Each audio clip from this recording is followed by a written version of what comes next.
আজকের অনুষ্ঠানের সম্মানিত সভাপতি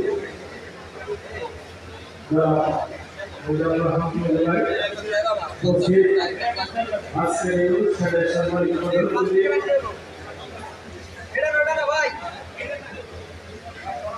মুক্তিযোদ্ধা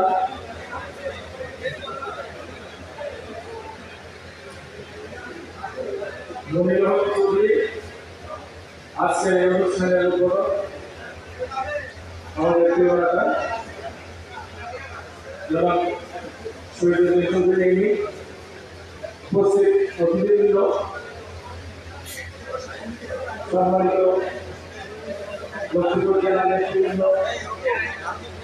রামগঞ্জের ওয়ার্ড থেকে শুরু করে ইউনিয়ন পৌরসভা নেতৃবৃন্দ, আসসালামু আলাইকুম। ধন্যবাদ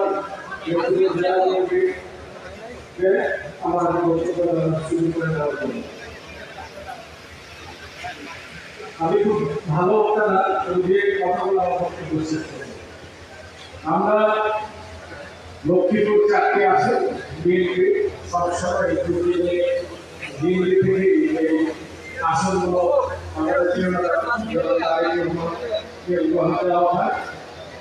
আমরা আশা করি আমরা সবাই মিলে আছি এই নির্বাচনের পরে আমরা আশা করব আমরা যারা নেতৃবৃন্দ আছি, যারা ভোটার ভাইয়েরা আছে, ভোট দিবেন, আপনারা বিগত দিনে যারা আন্দোলন সংগ্রামে ছিল আপনারা দেখেছেন কোনো মানুষের গায়ে না হয়ে যারা আপনাদেরকে সাহায্য করেছে বিগত দিনে তাদেরকে বলতে আমি বিগত আমাদের এই নামগঞ্জ বিএনপির একটি ঘাঁটি।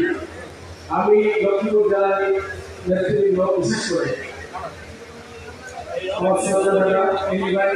সরকারের নেতৃবৃন্দকে বলব যে আমাদের এই রামগঞ্জের প্রতি আপনারা বিশেষ দৃষ্টি রাখেন।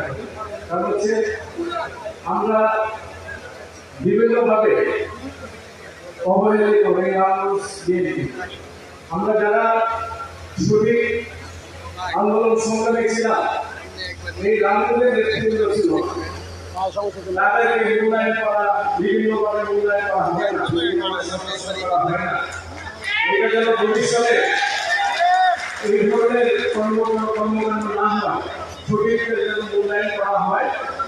আপনার বিএনপির অনুরোধ এই বিষয়গুলো আপনি দেখবেন। আপনি ছাত্রদল থেকে সেই ছাত্রদল থেকে আপনি এখন ঢাকা সারা বাংলাদেশের যুগ্ম মহাসচিব বিএনপি।